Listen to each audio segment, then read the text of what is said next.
এক চোর চুরি করতে এসেছে। সারা বাড়ি খুঁজে একটা মোরগ ছাড়া কিছুই পেল না। চোর সেটাকে নিয়ে বাড়ি ফিরে এলো। পরের দিন যখন মোরগটা জবাই করতে গেল, সে চোরকে আকুতি মিনতি করে বলল, আমাকে জবাই করো না, আমি মানুষের অনেক উপকার করি। আমি সবাইকে ভোরবেলা ঘুম থেকে জাগিয়ে তুলি, তার জন্যই অনেক বেশি কাজ করতে পারে মানুষ।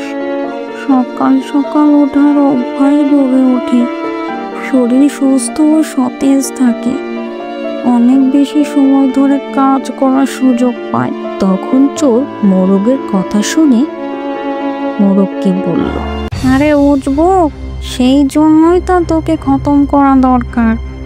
সবাই সকাল সকাল জাগলে আমরা চুরি করার সুযোগই পাবো না, আর তোকে যদি আমরা খতম করে দেই, তুই ওদের ডাকবিও না, তারা সজাগও হবে না, আর আমরা চুরিও করতে পারবো, বুঝলি?